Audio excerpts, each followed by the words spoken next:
आपण अत्यंत महत्त्वपूर्ण अपडेट पाहतो. हा व्हिडिओ आपण शेवटपर्यंत पाहावा. पेसा व नॉन पेसा क्षेत्रातील कंत्राटी शिक्षकांना थकीत मानधनासाठी 24.45 कोटीचे अनुदान मंजूर. आपण समोर शासन निर्णयसुद्धा पाहणार आहोत. हा व्हिडिओ आपण शेवटपर्यंत पाहावा.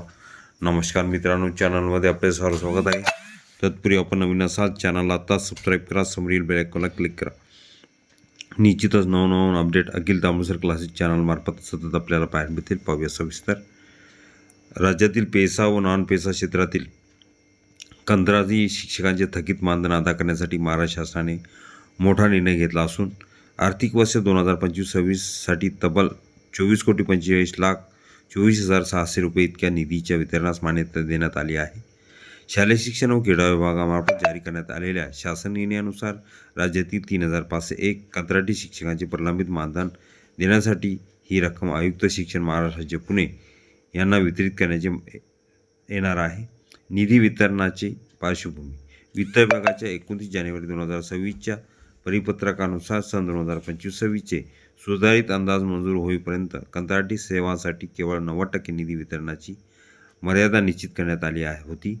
त्यामुळे मर्यादित निधी उपलब्ध झाल्याने शिक्षकाचे मानधन थकीत राहिले होते.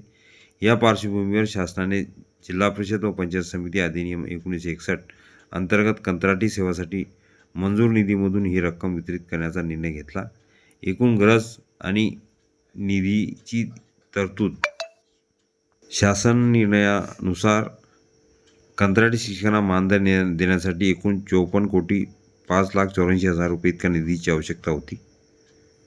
त्यापैकी 26,88,90,000 रुपये इतका लेखाशिशातून पुनर्विनियोजन करून उपलब्ध करण्यात आले. उर्वरित 27,16,94,000 रुपये डिसेंबर 2025च्या हिवाळी अधिवेशनात पुरवणी मागणीद्वारे मंजूर करण्यात आले. ह्यामधून आता 24.45 कोटी प्रत्यक्ष वितरणासाठी मंजूर करण्यात आले आहेत. शिक्षकांना मोठा दिलासा. या निर्णयामुळे अनेक महिन्यापासून मानधनाची प्रतीक्षा करणाऱ्या कंत्राटी शिक्षकांना मोठा दिलासा मिळणार आहे. विशेषतः दुर्गम व आदिवासी भागातील पेसा क्षेत्रातील शिक्षकांसाठी हा निर्णय अत्यंत महत्त्वाचा ठरणार आहे. मानधन थकीत असल्यामुळे अनेक शिक्षकांना आर्थिक अडचणीचा सामना करावा लागत होता. आता शासनाच्या ह्या निर्णयामुळे त्यांची आर्थिक स्थिती सुधारण्यास मदत होणार आहे. अंमलबजावणीची जबाबदारी. शासन निर्णयानुसार वितरित करण्यात आलेल्या निधी संबंधित शिक्षकापर्यंत वेळेत पोहोचवण्याची जबाबदारी आयुक्त शिक्षण पुणे यांच्यावर सोपवण्यात आली आहे. निधी वितरणात कोणतीही दिरंगाई होऊ नये यासाठी नियंत्रक अधिकाऱ्यांना विशेष दक्षता घेण्याचे निर्देश देण्यात आले आहेत. हा व्हिडिओ उपयोगी वाटला असेल लाईक, शेअर आणि अखिल तांबूसर क्लासेस चॅनलला लगेच सबस्क्राईब करा. हा शासन निर्णय महाराष्ट्र शासनाच्या अधिकृत संकेतस्थळावर उपलब्ध असून डिजिटल स्वाक्षरीने प्रमाणित करण्यात आला आहे. यामुळे निर्णयाच्या पारदर्शकतेवर भर देण्यात आला आहे.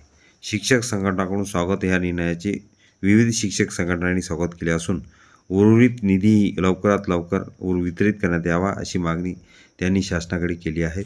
तसेच भविष्यात कंत्राटी शिक्षकाचे मानधन नियमितपणे वेळेत देण्यात यावे अशी अपेक्षाही व्यक्त करण्यात आली आहे. शिक्षकांचे मानधनबाबत अनुदान 12 फेब्रुवारी 2026चा महत्त्वपूर्ण शासन निर्णय. ह्या शासन निर्णयाचं आपण थोडक्यात स्पष्टीकरण बघितलेले आहे. यामुळे शिक्षकांचे थकीत वेतन मिळण्याचा पूर्ण शासन निर्णय निर्गमित झालेला आहे. हा पूर्ण शासन निर्णय अखिल तांबूसर क्लासेसच्या डिस्क्रिप्शन बॉक्समध्ये लिंक आहे, तिथून डाउनलोड करू शकता.